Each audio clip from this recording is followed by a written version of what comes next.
Okay, so the way we're going to do it, the way we do it is, this is a journey that it's a huge mitzvah, and we all know that to bring Herbie to his final resting place is a huge mitzvah. It's something we want to do, but at the same time, there's part of us that doesn't want to do it. There's part of us that doesn't want to make this journey, that doesn't want to come to the end. So to symbolize that, once again, we're doing something on the outside that symbolizes how we're feeling on the inside. To symbolize that, we're going to go slowly and we're going to make stops along the way, so that we stop and we hesitate, because it's a journey that we don't really want to reach the end of. And then are we just going to... They want us to go around. Long way around.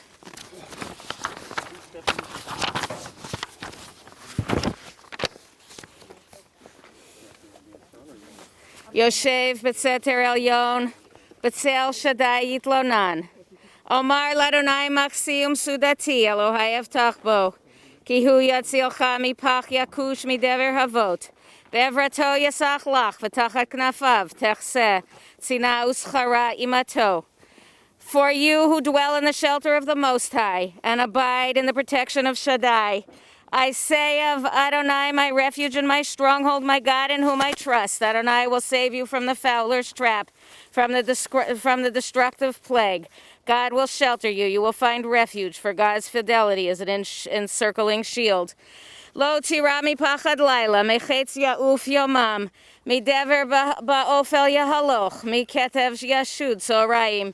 You need not fear the terror by night, or the arrows that fly by day, or the plague that stalks in the darkness, or the scourge that ravages at noon. Yipol mitzidcha elef urvava miminecha, elecha lo yigash. 1,000 may fall at your side, 10,000 close at hand, but death shall fall short of you. Rak beinecha tabit v'shilumat r'shayim tir'eh, ki ata Adonai machsi elyon samta me'onecha, lo teunei lecha ra'a v'nega lo yikrav bo alecha.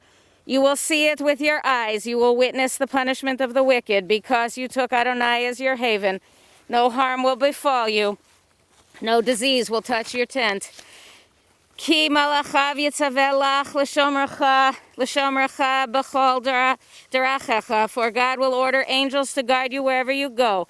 Al kapayim yisauncha, pen tigof ba'even raglecha, al shachav apeten tirdoch, tirmos, kefir, v'tanin, kivi chashak v'afaltehu, asagvehu, ki yeshma, ki adashemi. They will carry you in their hands, lest you hurt your foot on a stone. You will safely tread on cubs and vipers, fearlessly step on lions and asps. As God has said, I will deliver those devoted to me. I will protect those who know my name. Yikra'eni ve'enehu, imo anochi b'tzara achaltzehu v'achabdehu, orach yamim asbiehu ve'arehu b'yeshuati, orach yamim asbiehu ve'arehu b'yeshuati.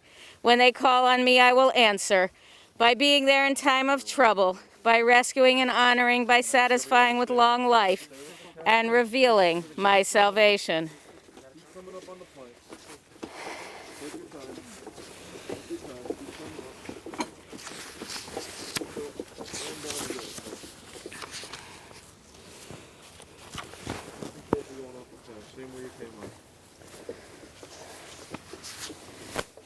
No.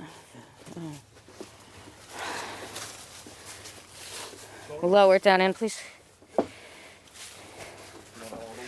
Is this where you want me to stand? All the way down, please, yes.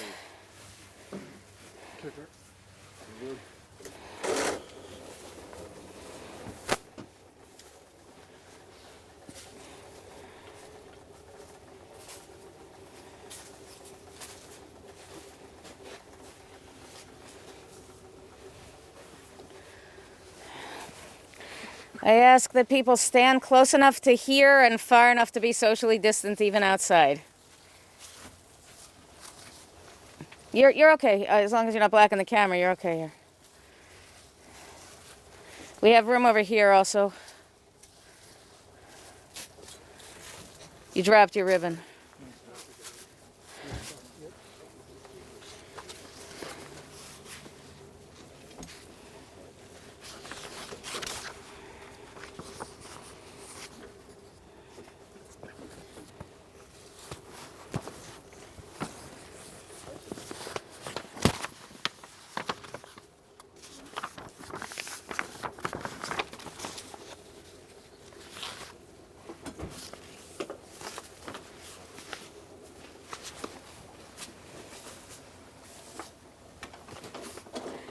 El Mikomo Yavo B'Shalom. El Mikomo Yavo B'Shalom.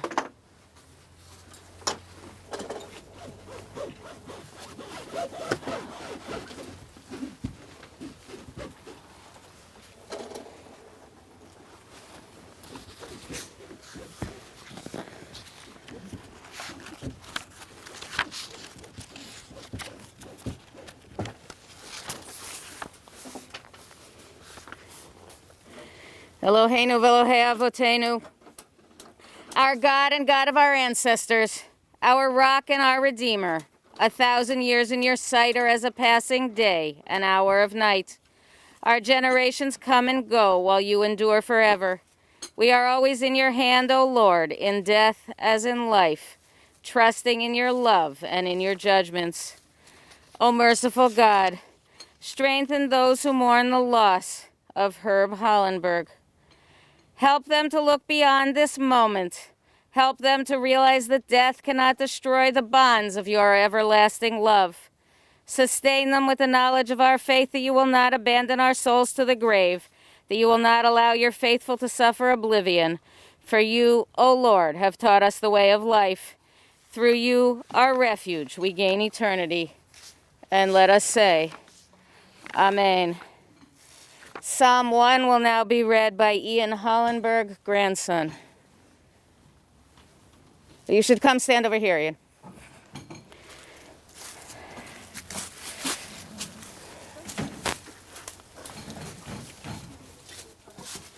Looks good to me. Ashrei ha'isha asher lo halach ba'atzat rishayim u'v'derech chata'im lo amad u'v'moshav leitzim lo yashav. The praises of a man are that he did not follow the counsel of the wicked, neither did he stand in the way of sinners, nor sit in the company of scorners. Ki im b'torat Adonai cheftzo v'torato yehegeh yomam v'layla. But his desire is in the law of the Lord, and in his law he meditates day and night. V'haya ke'etz shetul al palgei mayim asher piryo yitain bito ve'alehu lo yibol v'chol asher yaseh yatzliach. He shall be as a tree planted beside rivulets of the water, which brings forth of its fruit in its season, and its leaves do not wilt, and whatever he does prospers. Lo chen harshaim ki im kamot asher tir defenu ruach. Not so the wicked, but they are like chaff that the wind drives away. Al kain lo yakum rishaim b'mishpat v'chata'im ba'adat tzadikim. Therefore the wicked shall not stand up in judgment, nor shall the sinners in congregation of the righteous. Ki yodea Adonai derech tzadikim v'derech rishaim toved. For the Lord knows the way of the righteous, but the way of the wicked shall perish. Thank you.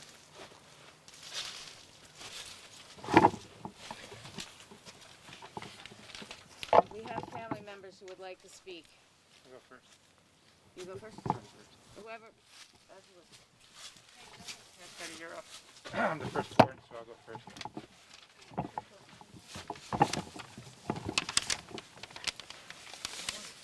Okay, I hope you can hear me through this mask, and I can get through without crying like Dad does. Did a lot. Dad was a glass half full type of person. He had a pretty good early life. He grew up without major hardships in the Depression. Because of his age and intelligence, he managed to miss active combat. So by the time that he finished taking the radar technician school. After the war, he needed to give up a challenging engineering career when his father had a heart attack, and he was asked to temporarily help out at Scranton Plumbing. Duty called, and his family came first. And while it was not what he planned to do with his career, he made peace with it and did not lose any sleep over lost opportunities. But it provided a good life for him and allowed him to get married and raise a family. He did what needed to get done without complaining.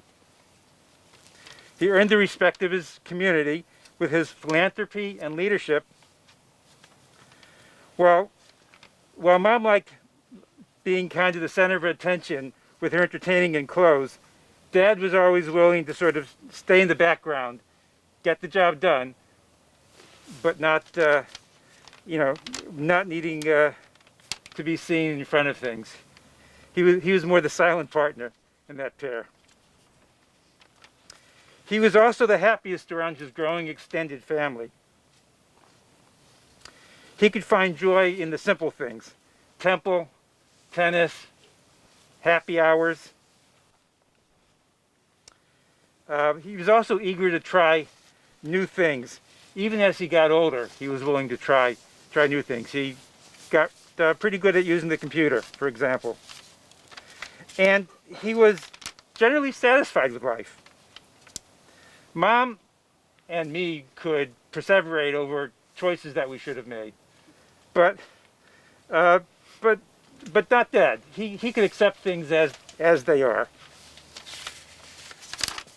When Mom developed dementia, and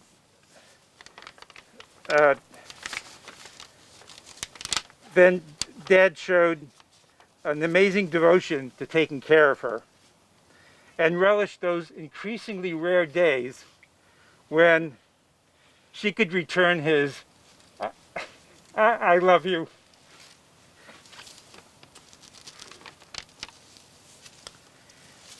Did he complain about his fate? Rarely. The frustration would occasionally come through, but that was very rare. He truly loved her to the end. After Dad finished mourning for Mom, he was ready to start over. The Cedar Crest retirement community where he moved had lots of opportunities, and a number of activities he was interested in trying out. He was very excited about his new life. Before too long, though, he developed problems breathing, which limited his mobility. COVID reduced the social interactions around there as well. Most of his contemporaries were gone. Dad took it all in stride. If he couldn't leave his apartment, at least he had his family visiting him, his books, his politics, and his opera. With his solitary streak, he could even look at this social isolation as maybe kind of a plus. Finally, about a month or two ago, his body began to give out completely.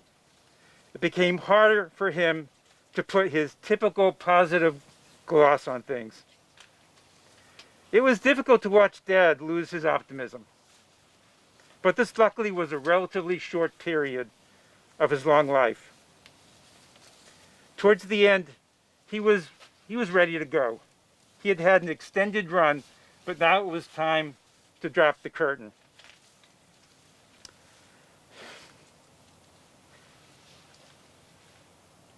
We will miss him. That's your call. Kathy? Now that your family's here. My family's here. All my family. So I'm not as good as Dad and Jody when it comes to crying, so I'll do my best.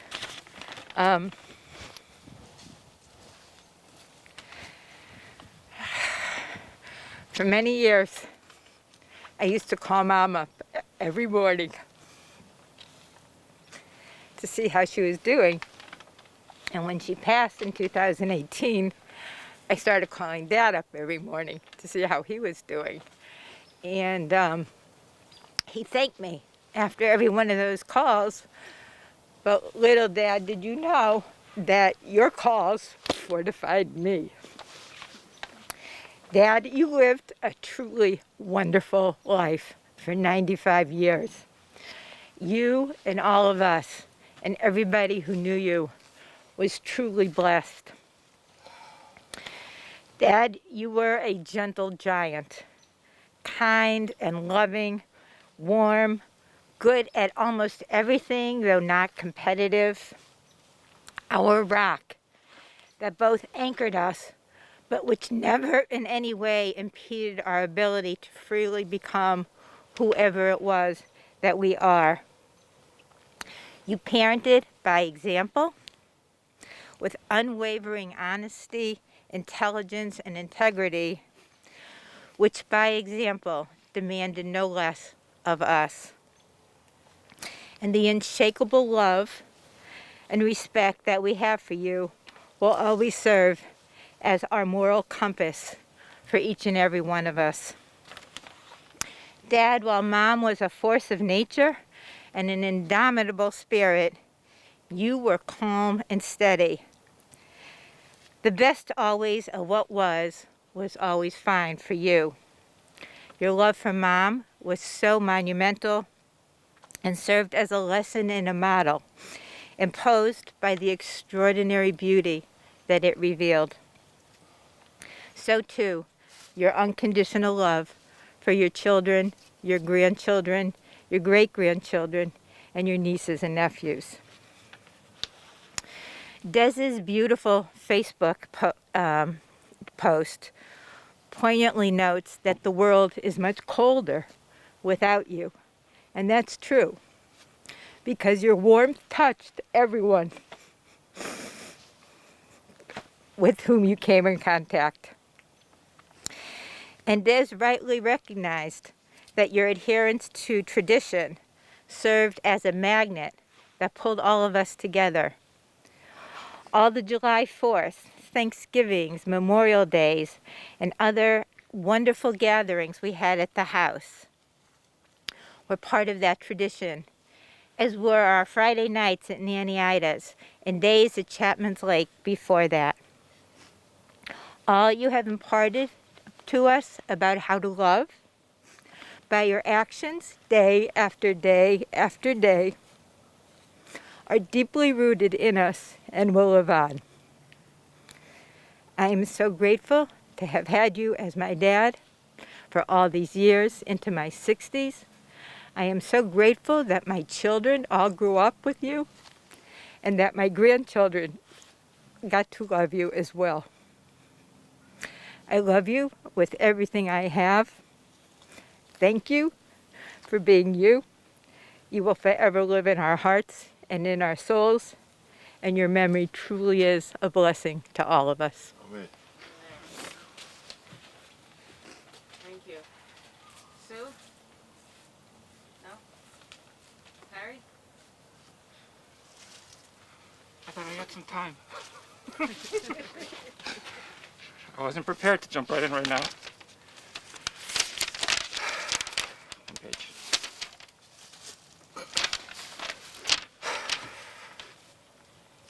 Okay, so as a young kid, 6, 7, 8, 9 years old, whenever I was out with my dad, the temple, the JCC, the store, these strangers used to come up to me. And as soon as Dad introduced me, these strangers would tell me, how wonderful my grandfather was. What a warm person he was, how loving he was, how he'd give you the shirt off of his back. And it was nice to hear, but, he had died before I was born. And as a kid, hearing that about someone who died before you were born doesn't mean all that much. And I'm sure Joshua could attest to that when it comes to Joshua Chamberlain. But then as I got a little bit older and I could start going to these places on my own, more adults would come up to me and start saying the same thing about my dad. What a great guy he was, what a loving person he was, what a helpful person he was. And to me, Dad was Dad. And it started to occur to me, that there are a lot of folks out there who thought he was pretty damn impressive. Actually what I would normally hear is he's a real mensch, and I kind of had to look that up to find out what that meant. But it hit me that it wasn't just he was a great dad, he was impacting a lot of people outside our family. So it kind of got me thinking, after my grandfather and after my dad, my first thought was hey, cool, this is genetic, these great genes. Which was quickly followed by my second thought was that, yeah, but Kathy got them all. But But then there was like my third thought, which was like, Dad is just way more than a great dad. He's touched everyone that he's known in really deep and profound ways. He was one of those rare types that led by example, not necessarily by his words. In writing this eulogy, I guess this is what this is, I try to think of times that I sat down with Dad and he gave me profound words on how to live my life, how to go forward in this world, kind of like they do in movies. And I really struggled to come up with a specific example. Dad was more, as Kathy said, you just knew what to do without him telling you. You knew you had to get A's in school, right? He didn't tell you. He didn't punish you if you didn't. You just knew you had to do well. You just knew that math was more important than English, right? All right, so maybe he told us that once or twice. You knew that you were supposed to support Mom when she was a little high-strung, which happened once or twice. But, you just knew that you needed to be there for her. I knew after my entire life being told I was going to be a doctor and I dropped out of pre-med in college that he was going to be fine with it. And he was, and he never said anything. And I knew that when Scranton Plumbing was offered to me and I said no, he would be fine with that. And again, he never said anything to me. And finally, I knew when I brought Ann home for the first time that I had to marry her. But, excuse me, but he did say something about that, so. So, honestly, I don't know how he did that. I don't know how you teach and support your kids and put them on the right path without ever directly telling them what to do. There was just a presence about Dad, sort of embracing and supportive and loving, and you just knew what to do without him telling you. So, I've never been a big fan of religious services, and sorry, Rabbi, but still, one of my fondest memories growing up is going to Mignonaire's with Dad. Yeah, the eggs and the bagels were great, but there was just something about sitting there next to him in silence, knowing that he appreciated me being there. I actually enjoyed going to temple with him, which was pretty surprising, but it was just peaceful. And he never asked me to go. I just went, and I knew that he enjoyed me being there. So finally, I just want to kind of end with a quick story. Howie Sheck called me the other day when he heard the news, and sorry, Howie, if you're out there, but I'm going to embarrass you. He asked what happened with my dad, and I told him that, Dad had been sleeping pretty much nonstop for the last 2 weeks, but his last 24 hours, he was very agitated. He was yelling, and he was waving his arms and trying to hit the very wonderful people that were taking care of him. To which Howie said, well, one agitated day out of 95 years isn't bad. And that's kind of how he was. He was just smooth, even all the time. So I like to think that maybe he was flailing against the inevitable. He knew his time was coming. We knew his time was coming. On the one hand, he didn't like living the way he was living, and he wanted to go. And on the other hand, he didn't want to leave his family, and he was, I think, struggling with that. So, goodbye, Dad. We love you. Say hi to Mom. Sure. Thank you.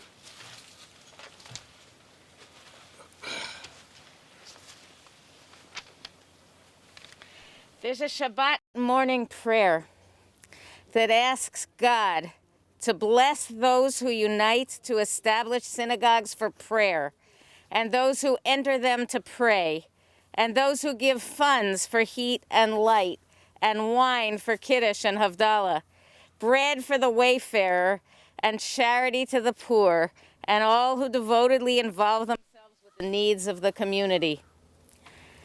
Herbie Hollenberg was one such person. He was devoted to Temple Israel for decades. He was a regular at Daily Minyan, a quiet bedrock of the group. He made sure the needs of the congregation were being met, serving as president of Temple Israel in the early 1980s. He taught in the Temple Israel Religious School, hosted the USY groups at his home on Shabbat evenings, chaperoned the B'nai Mitzvah class trip to Washington, D.C., to name just a few of the many things he did for the community.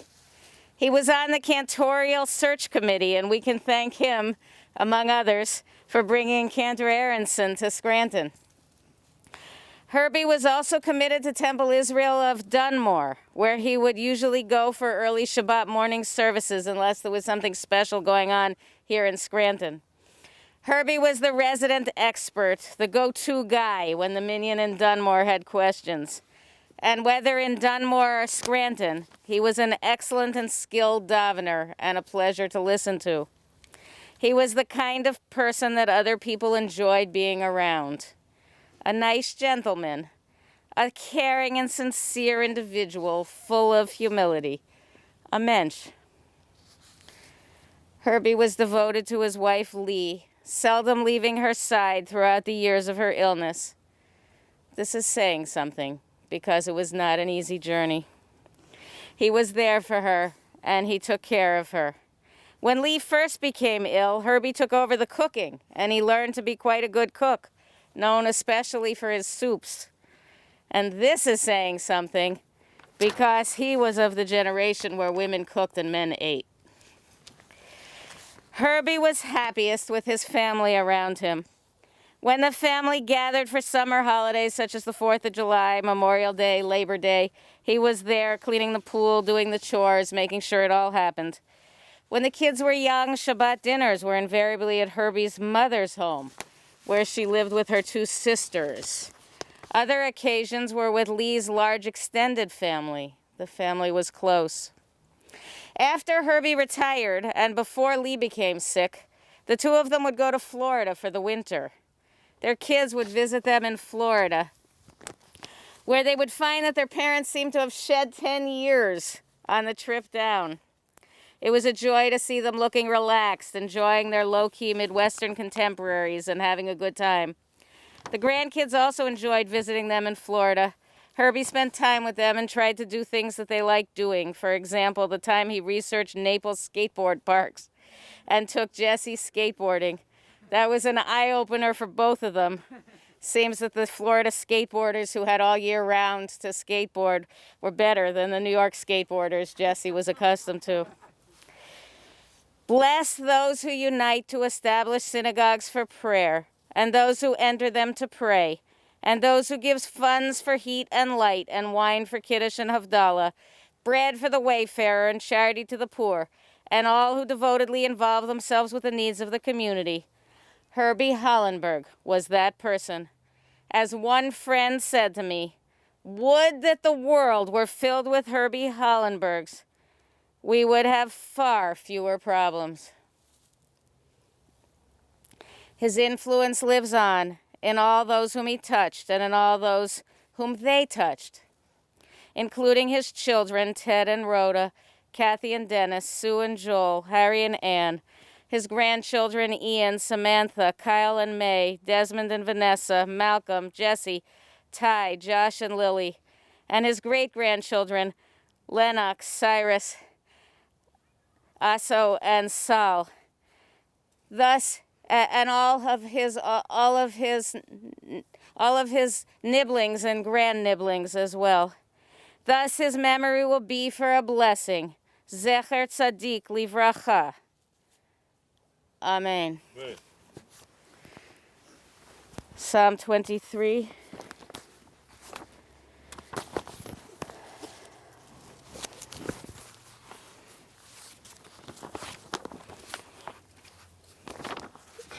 Mizmor David, Adonai roi lo hexar, Adonai is my shepherd, I shall not want.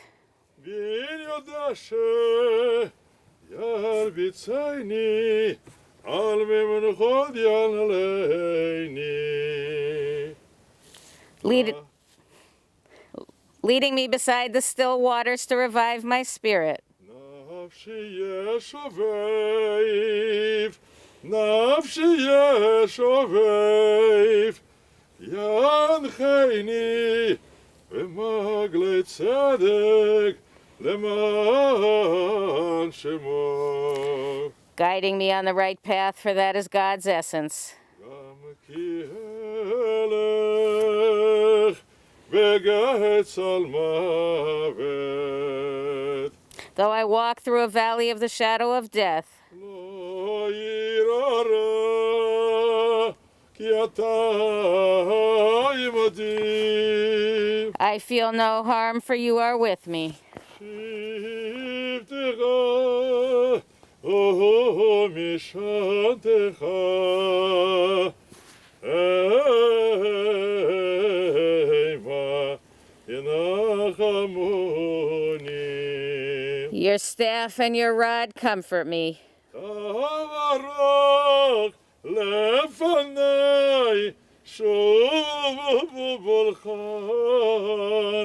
נגד צוררי, נגד צוררי. You prepare a banquet for me in the presence of my foes. ישבת בשמן, ישנת בשמן ראשי, כבשי רוויה, כבשי רוויה. You anoint my head with oil, my cup overflows. טוב ובחסד ירדפוני כל ימי חיי, ושבתי בבית אדוני לאורך ימים. Surely goodness and kindness shall be my portion all the days of my life, and I shall dwell in the house of Adonai forever. Now we're going to do one of the hardest mitzvot that there is to do. In fact, this mitzvah is so difficult that it's given its own name. It's called the mitzvah of chesed shel emet, true righteousness. And why would this mitzvah, of all the different mitzvot that we could do, why is this mitzvah the mitzvah that's called chesed shel emet, true righteousness? And the answer is that there are so many mitzvot that I do for you and you do for me. I invite you for Friday night dinner. Next week you invite me. May we all be able to do that again soon. I give tzedakah, and when I need it, I take tzedakah. It goes around. But this mitzvah that we're about to do now, we know that Herbie will never do for us. So that's why it's called Chesed Shel Emet. We're going to do the burial. The way that we'll do it is there are shovels over here, and there are gloves around. There's a box of gloves right here. Everybody, before you take a shovel, please put on the gloves, and after you do the shoveling, please put the shovel back in the dirt. Don't pass it to somebody else. Make the line socially distant to do it. And we're going to see, we could have more than one person shoveling, one on this side and one on this side. We could have two people at the same time. We're going to try to shovel to cover the grave. And I ask that the children come forward first, and then other close family members, and then everybody else. I guess everybody's a family member today.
Here in the middle of that.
Everybody who wants to do it done it? I don't know.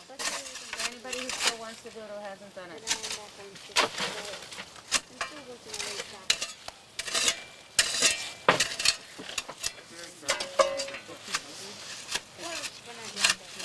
So Lily watched Queen's game, but so now she knows how to YouTube.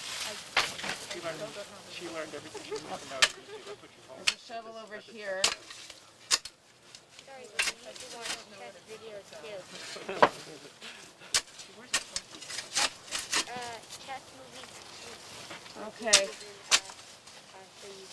As soon as these two are done, we're going to conclude the service.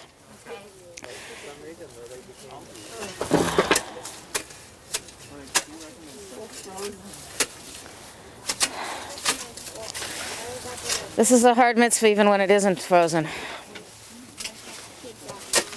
Frozen just makes it really hard.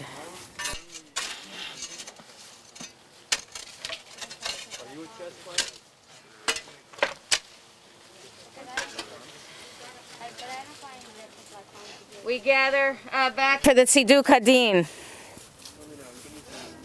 עצור דמים, פרלוכי, חודך משפט, ולמנה בן עוול, צדיק וישר, עצור תמים בכל פועל, מי יאמר לו מה תפעל, השליט במטה ומעל, ממית ומחי מורית, שאול ויעל, צדיק בכל דרגה בעצור תמים, פרק הפעים ומרגמים, כמונה בקוזנה, לבוא פוד ובילונים, כלך אדון, הסליחות והרחמים, אדם בן שנה יהיה, 1,000 שנים יחיה, מה ידרון לו כלא היה ויהיה, ברוך דיין האמת, ממית ומחיה. ידענו אדוני כי צדק משפטיך, כי צדק בדבריך ותזכה בשבתך, ולהרהר אחר מידת שבתך, צדיק אתה אדוני וישר משפטיך, גדול עצה ורב עלייה, אשר נגע בכוחות על כל דרכי בני אדם, לתלהיש כדרכה וכפרי מעלליו, להגיד כי ישר אדוני, צורי ולא ולא תבוא, אדוני נתן ואדוני לקח, ישם אדם מבורך, וירבורך ומחבר אמור להשחית, וירבה להשיב אפו, ולא יאיר כל חמתו. El Malay Rachamim.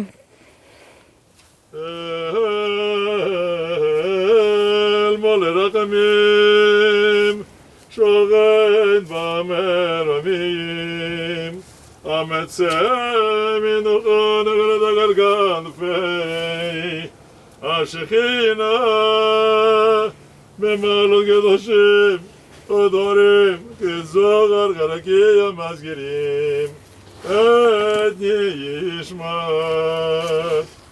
חיים שמואל בן צבי נוח והידל שגלג לעולמו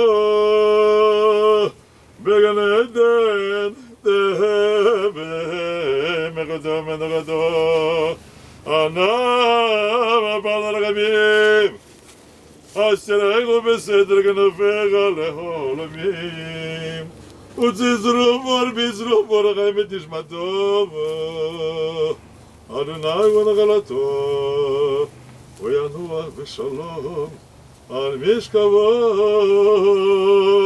ונאמר אמן. El Malay Rachamim, exalted, compassionate God, grant infinite rest in your sheltering presence among the holy and pure, to the soul of Chaim Shmuel ben Tzvi Noach ve'Edel, to the soul of Herb Hollenberg, who has gone to his eternal home. Merciful One, we ask that our loved one find perfect peace in your eternal embrace. May his soul be bound up in the bond of life. May he rest in peace. And let us say, Amen. The family now joins the cantor in saying the Kaddish. יתגדל ויתקדש מרבה Amen. וילמד יברח חירותי וימליך מלכותי בחייכון ובמכון ובחיית כל בית ישראל בעגלה ובזמן קריב ויאמרו אמן. Amen. יהי שמי רב ומבורך לעולם ולעולמי עלמיה יתברך וישתבח ויתפאר ויתרומם ויתנשא ויתהדר ויתעלה ויתהלל שמי דקודשה בריחו Brichu. לעילה מן כל ברכתה ושירתה זול ברכתה ונחמתה דאמירה ויעלמה ואמרו אמן. Amen. יהי שלום רב מן שמיה וחיים עלינו ועל כל ישראל ואמרו אמן. Amen. עושה שלום במרמיו ויעשה שלום עלינו ועל כל ישראל ויאמרו Amen. If this were a usual funeral, not in the days of COVID, at this point I would ask the community members to line up and make 2 rows for the family to walk through, and the Shiva begins when the family gets through the line of comforters that are comforting them as mourners. When they get to the other side, that's when Shiva begins. Since we have what we have in this era, I'm going to ask that everybody except for the 4 children line up and make those lines to offer comfort, and the 4 children will walk through. Give me a minute, I'll meet you on the other side. Hamakom Yenachem Etchem B'toch Sha'ar Avlei Tzion v'Yerushalayim. May you find comfort among all the mourners for Zion and Jerusalem, and may his memory be for a blessing.